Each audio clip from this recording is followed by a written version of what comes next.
Às vezes, assim, só por curiosidade, né, eu pensava que será do primo. Bom, vivo eu sabia que você estava, né, por conta que o seu irmão é o prefeito, e se fosse desse para mim, ó, o povo não ia saber.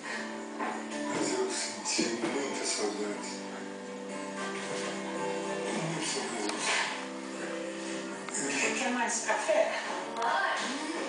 Adivinha? O Marcos me dispensou pra gente jantar na casa dele hoje mesmo. É o primo. Eu sei que é o primo. Jantar hoje, mas... Amor, Pra comemorar o noivado. Celeste Tá não vendo? perde tempo. tá vendo? Hoje eu vim fazer o que eu prometi. Meu robô Zé Ninguém vai procurar onde estão os ossos nos ferros do Abner, tá? Possibilitar as escavações. Porque eu não sei se o Abner vai deixar. Eu e ele rompemos definitivamente.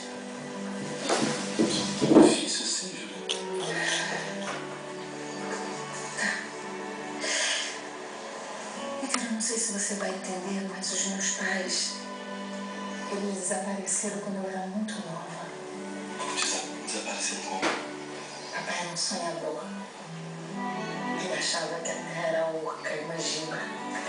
Ele queria descer e entrar por dentro da terra porque ele acreditava que no interior tinha um outro mundo. Sim, eu sou fascinado pela teoria da Terra Oca. Então, só que não tem lógica científica. Nem tudo na vida, entendeu? Mas o que importa é que quando os meus pais desapareceram, eu me fechei. Eu não queria mais amar. Amar pra mim era a mesma coisa que perder. Você fez. Também perdi a mulher formada, eu desfogo, eu cria nome. Ícaro, eu preciso achar os ossos do dinossauro. Não é só pra tentar positivos, não. É porque é meu sonho. Meu maior sonho. Como foi que você começou a se interessar pelos dinossauros? Quando é que eles passaram a ser o seu sonho? Eu era menina.